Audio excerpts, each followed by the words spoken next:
تأتي السعادة تقبل، تأتي السعادة تقبل. استغفروا وتغافروا بل سبحوه واشكروه. استغفروا وتغافروا بل سبحوه واشكروه. سترون أرزقا ترى مثل السماء إذ تمطرون. مثل السماء إذ تمطرون. عند اللقاء تصافحوا وتبسموا وتسامحوا.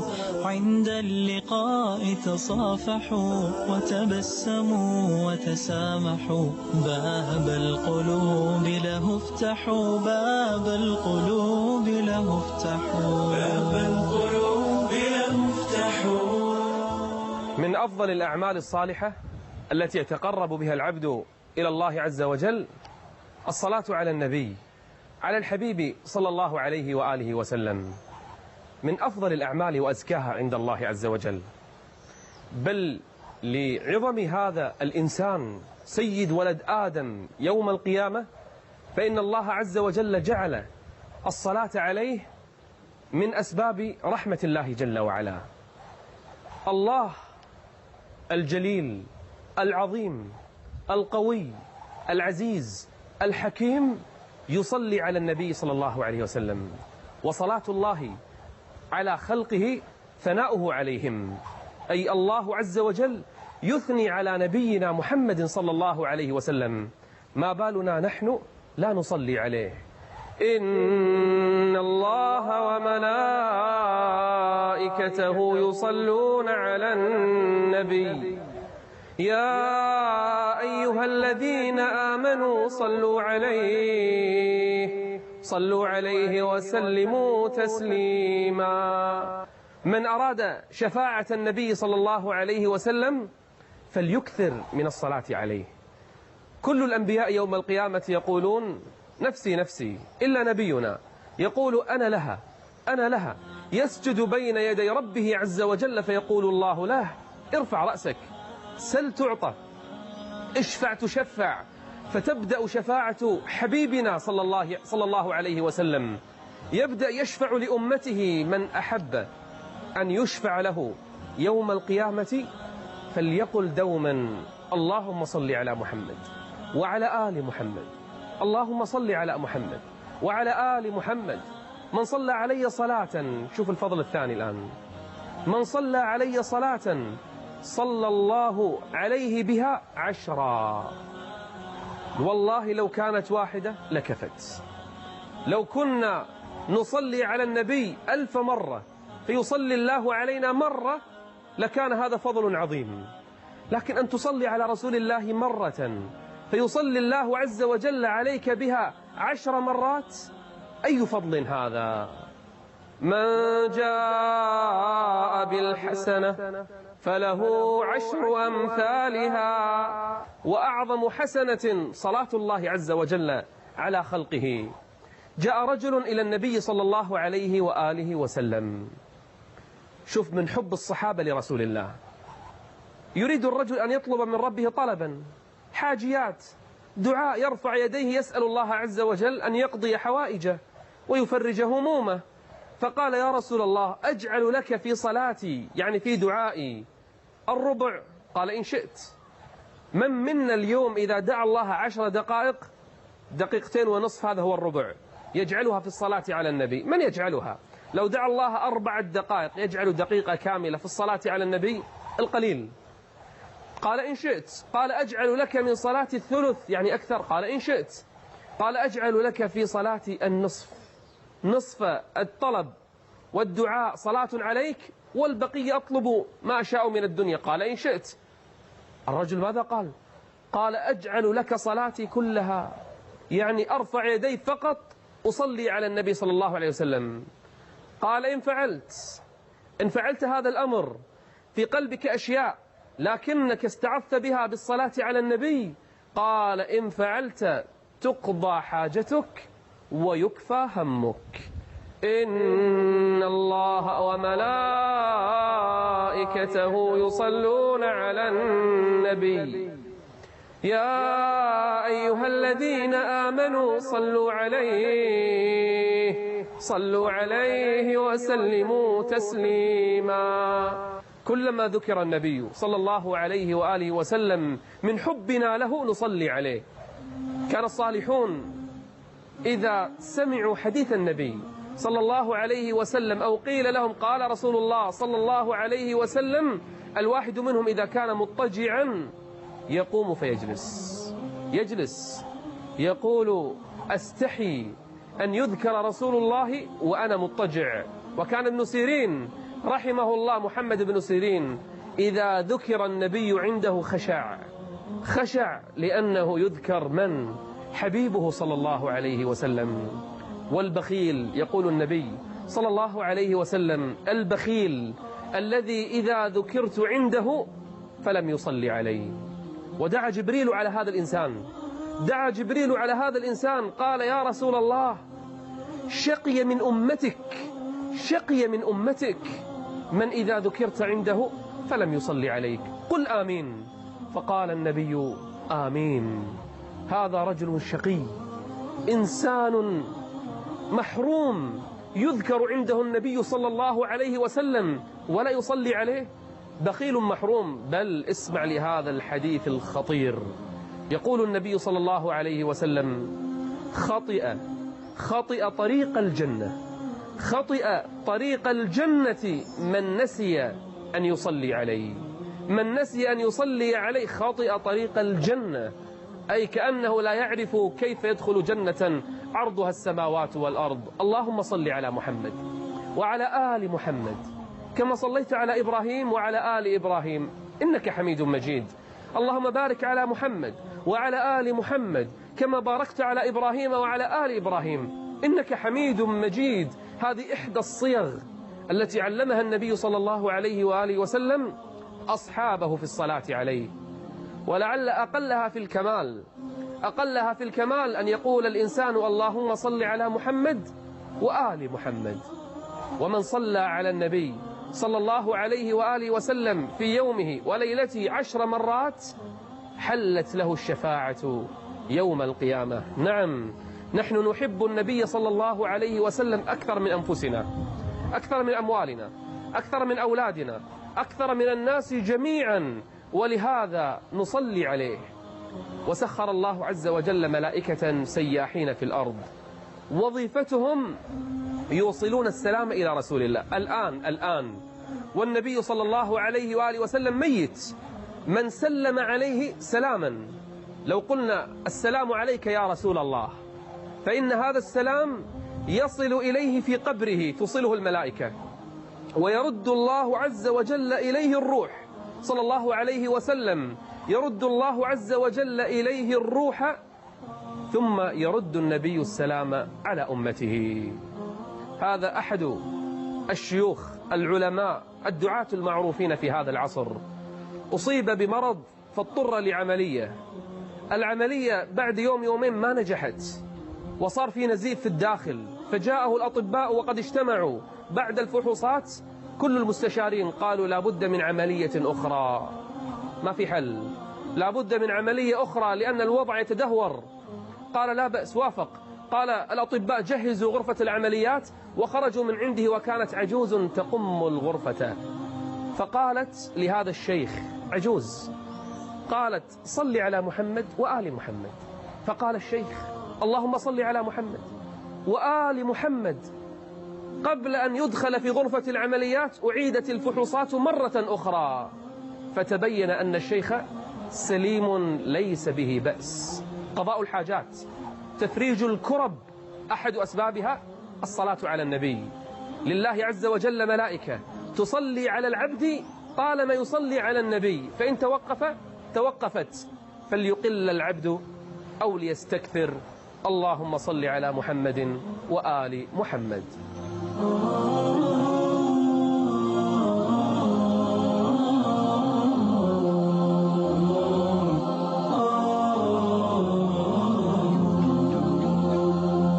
باب القلوب له افتحوا، باب القلوب له افتحوا، باب القلوب له افتحوا.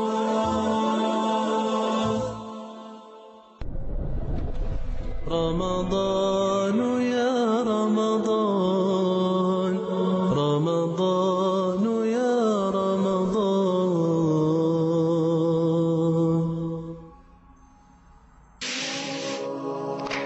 التفت فوجدني بأول من رآه فضرب بكفيه. ولم يبقى معه في دمشق أكثر من 10 أشخاص. لا، هي مو صحيحة، هي مو صحيحة يا شيخي. وكانت عندي رسائل ما بين كامل القصاب والملك عبد العزيز بالليل روح لعند الشهبندر. في أوائل 47 سافرت إلى فلسطين شي 30 مرة.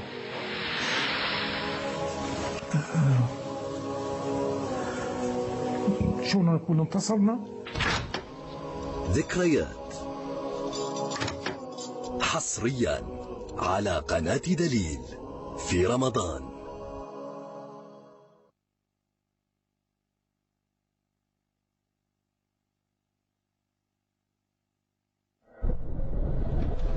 رمضان يا رمضان، رمضان يا رمضان، باب القلوب له افتحوا، باب القلوب له افتحوا، باب القلوب له افتحوا. كم يعيش في الأرض اليوم من فقراء ومساكين وضعفاء ومحتاجون، وكم يعيش في الأرض أيضا من أغنياء وأثرياء. قسم الله عز وجل الرزق بين الناس لحكمة أرادها الله جل وعلا، واختبر هؤلاء بأموالهم وغناهم وثرائهم، واختبر هؤلاء بفقرهم وحاجتهم. أما الغني الذي أعطاه الله عز وجل من رزقه ومن ماله جل وعلا، أعطاه شيئا من الرزق، أخبره إن أنفق جزءا من هذا المال على الفقراء والمساكين فإن له به أجرا عظيما. بل وصف الله عز وجل النفقة في سبيل الله والصدقة لله عز وجل كمثل حبة أنبتت 7 سنابل، في كل سنبلة 100 حبة، أي الحبة ب700 ضعف، والله يضاعف لمن يشاء. هذا النبي صلى الله عليه وآله وسلم كان يقول لبلال: أنفق بلال، أنفق بلال ولا تخش من ذي العرش إقلالا. أبو بكر الصديق رضي الله عنه أنفق كل ماله في سبيل الله. يأتيه النبي صلى الله عليه وآله وسلم يقول له: يا أبا بكر، يا أبا بكر، ماذا تركت لأهلك؟ فيقول: تركت لهم الله ورسوله، تركت لهم الله ورسوله. هل مات أبو بكر جوعا؟ هل مات عطشا؟ هل مات من شدة الفقر؟ لا والله، أنفق في سبيل الله فأخلفه الله عز وجل خيرا. بل أقسم النبي صلى الله عليه وآله وسلم بأنه ما نقص مال من صدقة. من ذا الذي يقرض الله، من ذا الذي يقرض الله قرضا حسنا فيضاعفه له وله أجر كريم. إذا أردت هذه الفضيلة فتخيل يا عبد الله أن الصدقة التي تخرجها دينارا أو درهما أو ريالا أو أي عملة كانت أو مادة عينية أو طعاما أو لباسا، من الذي يقبلها؟ من الذي يتقبلها؟ الله عز وجل يتقبلها بيمينه جل وعلا. الغني الحميد سبحانه وتعالى يتقبل الصدقة بيمينه فيربيها لأحدكم كما يربيها لصاحبه، كما يربي أحدكم فلوه. شفت الفرس الصغير، المهر الصغير، كيف يحافظ الإنسان عليه فيربيه حتى يكبر؟ هكذا يربي الله عز وجل وينمي ويعظم الصدقة. فإذا جاء المؤمن يوم القيامة فإنه يرى صدقاته حسنات، جبالا من الحسنات. مثل الذين ينفقون أموالهم في سبيل الله كمثل حبة أنبتت 7 سنابل في كل سنبلة 100 حبة والله يضاعف لمن يشاء والله واسع عليم. النبي صلى الله عليه وسلم قرأ على الصحابة يوما قول الله عز وجل: لن تنالوا البر حتى تنفقوا، لن تنالوا البر حتى تنفقوا من أي شيء مما تحبون، من أموالكم التي تحبونها، من أنفس أموالكم. وكان أحد الصحابة يقال له أبو طلحة الأنصاري. أبو طلحة الأنصاري رضي الله عنه كانت عنده مزرعة اسمها بيرحاء. هذه المزرعة قريبة من مسجد النبي في قبلة المسجد، وكان النبي أحيانا يخرج من المسجد فيدخلها ويشرب من مائها. طبعا أبو طلحة رضي الله عنه يفرح بهذا، النبي يدخلها، الصحابة يدخلون مزرعته هو وأهله وأولاده. رجل أغناه الله عز وجل، فلما سمع قول الله جل وعلا لن تنالوا البر حتى تنفقوا مما تحبون، فإذا به يأتي إلى النبي صلى الله عليه وسلم فيقول يا رسول الله، يا رسول الله، أحب أموالي إلي مزرعتي التي سميتها بيرحاء، بيرحاء أحب أموالي إلي، وإني جعلتها صدقة لله عز وجل. خلاص هذه أحب أموالي، أكبر أموالي وأكثر تجارتي وأحلى ما عندي من الدنيا، تصدقت بها لله عز وجل، لأنه سمع الآية. فقال النبي صلى الله عليه وسلم قد قبل الله منك الصدقة، فاجعلها في أقربائك، أي اجعلها في الفقراء من أهلك، من أقربائك، الأقربون أولى بالمعروف. فجعلها في أيتام وفقراء من أقربائه، لأنه سمع قول الله لن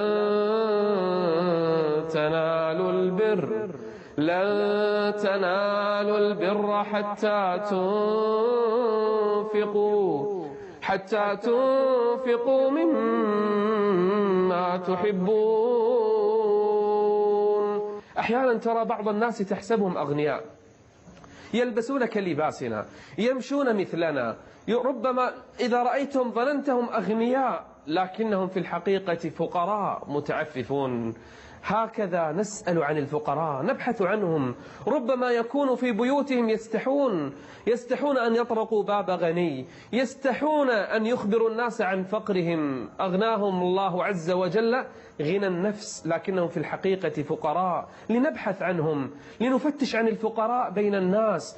كان علي بن حسين بن علي بن أبي طالب زين العابدين رضي الله عنه وأرضاه. هذا الرجل الصالح كان إذا أمسى الناس في الليل ودخل الناس بيوتهم كان يعرف بيوت الفقراء المساكين. كل ليلة يحمل على ظهره كيسا من دقيق وبعض الطعام يحمله على ظهره رضي الله عنه، ويمشي إلى بيوت الفقراء يضع عند كل بيت مؤونتهم. كل ليلة يضع المؤونة عند باب بيت الفقراء، ولا أحد يدري من الذي وضع الطعام عند باب البيت. بالليل يتخفى والليل يستره، يطرق بابا فيضع الطعام عندهم، لأنه تربى على يد الأولين. من أبوه؟ إنه حسين سيد شباب أهل الجنة. علي بن الحسين ما علم الناس عنه إلا بعد وفاته، علم الناس لأن الصدقة قد انقطعت في زمنه لأولئك الفقراء، فعلم الناس بعد وفاته من الذي كان يتصدق عليهم. 7 يظلهم الله في ظله يوم القيامة. من ال7 الذين يظلهم الله رجل تصدق بيمينه بصدقة بيمينه فلا تعلم شماله ما أنفقت يمينه. من ذا الذي يقرض الله، من ذا الذي يقرض الله قرضا حسنا فيضاعفه له وله أجر كريم. نحن نعصي الله عز وجل، والله عز وجل يغضب إن رأى عبده قد عصاه. كيف نطفئ تلك الخطيئة؟ كيف نجعل الله عز وجل يحلم علينا ويرحمنا جل وعلا؟ كيف نطفئ نار تلك الخطايا والسيئات؟ بصدقاتنا. الصدقة تطفئ الخطيئة كما يطفئ الماء النار. الصدقة تطفئ الخطيئة كما يطفئ الماء النار. الصدقات، الإحسان إلى الناس، المعروف وبذله للناس. يوم من الأيام جاءت أهدي إلى النبي صلى الله عليه وسلم شاة أهديت إلى رسول الله صلى الله عليه وسلم، فإذا به يأمر بتقطيعها وتوزيعها. فجاء لعائشة رضي الله عنها فسألها قال لها: يا عائشة، ماذا فعلت بالشاة؟ قالت: يا رسول الله، تصدقت بها وما بقي إلا الكتف. أبقت عائشة رضي الله عنها الكتف فقط لرسول الله صلى الله عليه وسلم، تصدقت بالشاة كلها. فقال النبي صلى الله عليه وسلم: يا عائشة، يا عائشة، بقيت كلها إلا الكتف. ما الذي يبقى؟ ما نتصدق به وما ننفقه لله عز وجل هو الذي يبقى.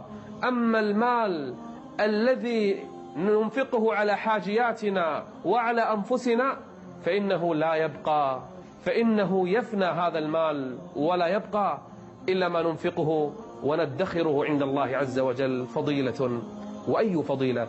كل يوم يصبح فيه العباد ملكان سخرهم الله عز وجل، يقول أحدهما: اللهم أعط منفقا خلفا، ويقول الآخر: اللهم أعط ممسكا تلفا.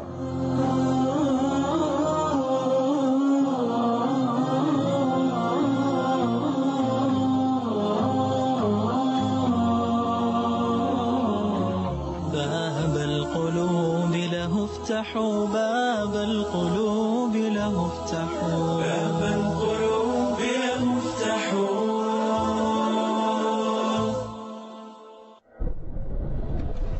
رمضان يا رمضان، رمضان يا رمضان.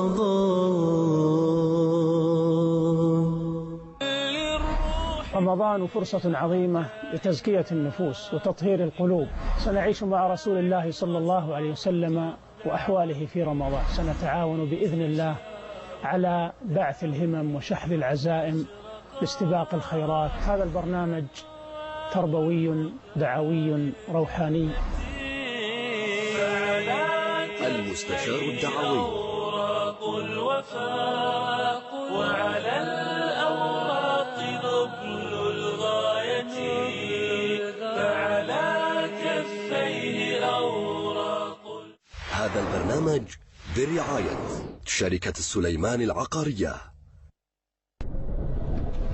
رمضان يا رمضان، رمضان يا رمضان.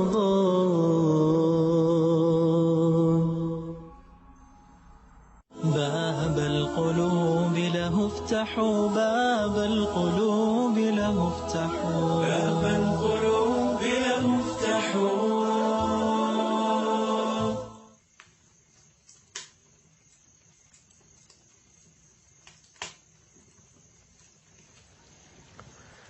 يقول النبي صلى الله عليه وآله وسلم: الصدقة برهان.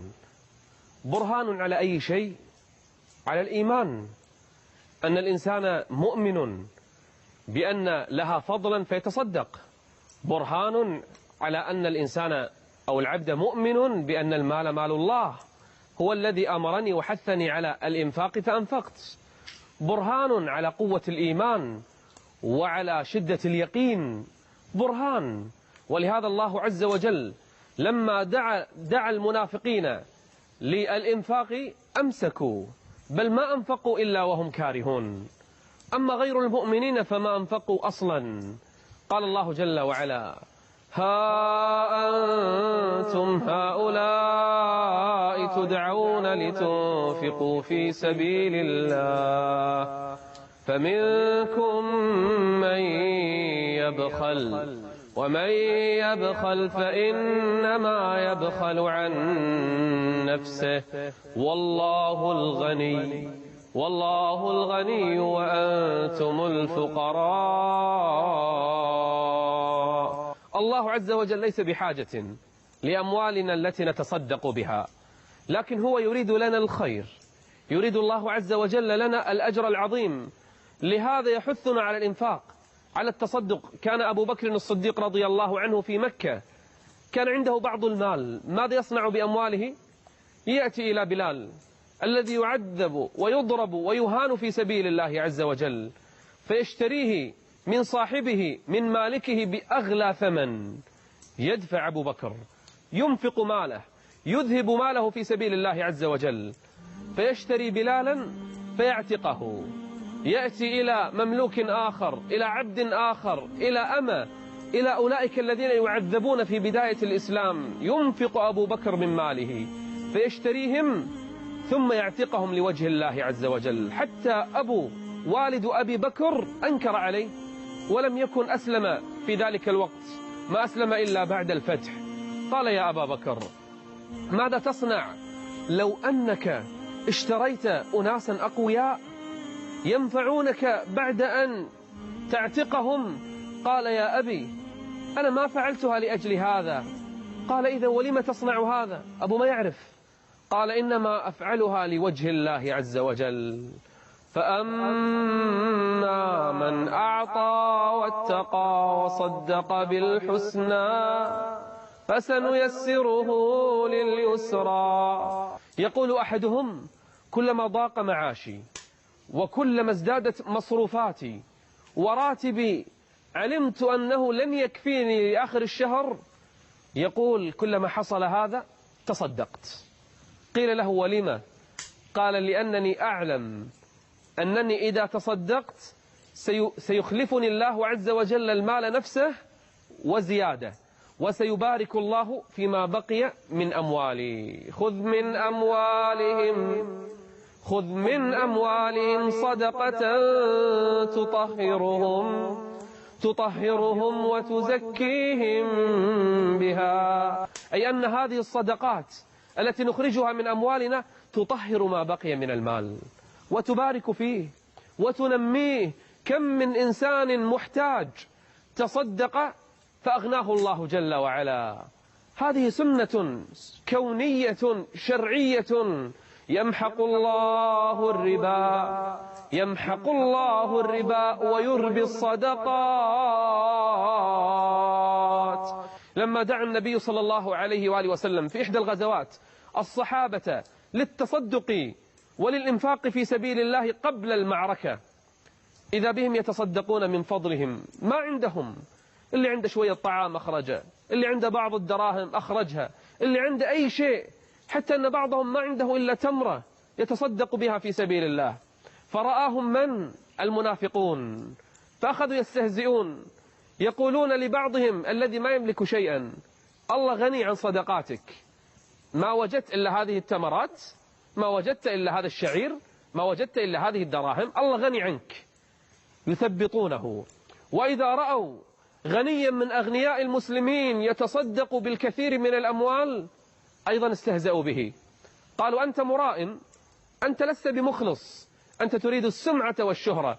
لا تركوا هذا ولا تركوا ذاك، فدافع الله عن المنفقين المتصدقين الذين يلمزون المتطوعين من المؤمنين في الصدقات والذين لا يجدون إلا جهدهم فيسخرون منهم سخر الله منهم ولهم عذاب أليم. قال النبي يوما صلى الله عليه وسلم: من يجهز جيش العسرة وله الجنة؟ من يجهز جيش العسرة وله الجنة؟ فجهز الجيش كله من؟ عثمان بن عفان رضي الله عنه. عثمان جهز جيش العسرة ب1000 ناقة بأقتابها وأحلاسها، ثم ب1000 أخرى، ثم ب1000 ثالثة، وهكذا عثمان يأتي بالنوق الكثيرة فينفقها كلها في سبيل الله. حتى قال النبي بعد أن سر وجهه واستنار: ما ضر عثمان ما فعل بعد اليوم، ما ضر عثمان ما فعل بعد اليوم. أنفق يا ابن آدم، أنفق يا ابن آدم، ينفق عليك قبل أن يأتي يوم يتحسر الإنسان. والله يتحسر الإنسان يوم من الأيام إن عند أموال كدسها وأرصدة خبأها وملايين راحت عليه. مالك ما أكلت فأفنيت وما لبست فأبليت، أما ما تخزنه في البنوك ليس بمالك يا عبد الله. زار النبي سعد بن أبي وقاص وكان مريضا قبل الهجرة، فظن أنه سيموت. قال: يا رسول الله، ليست عندي إلا بنت واحدة، أفأتصدق بثلثي مالي؟ قال: لا. قال: أفأتصدق بنصف مالي؟ قال: لا. شوف الصحابة يريدون قال أفأتصدق بثلث مالي؟ قال نعم الثلث، والثلث كثير، يعني لا تتجاوز الثلث في تركتك تجعلها لله عز وجل. وأنفقوا مما رزقناكم من قبل أن يأتي أحدكم الموت فيقول رب لولا أخرتني إلى أجل قريب فأصدق وأكن من الصالحين ولن يؤخر الله نفسا إذا جاء أجلها والله خبير بما تعملون.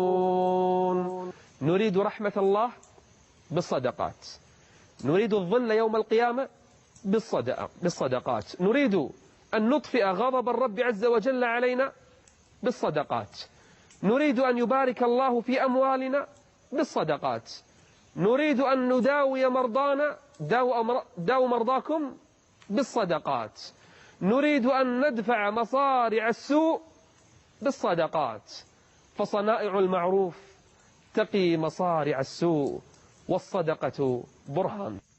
هذه الحياة مراحل ومواقف وفواصل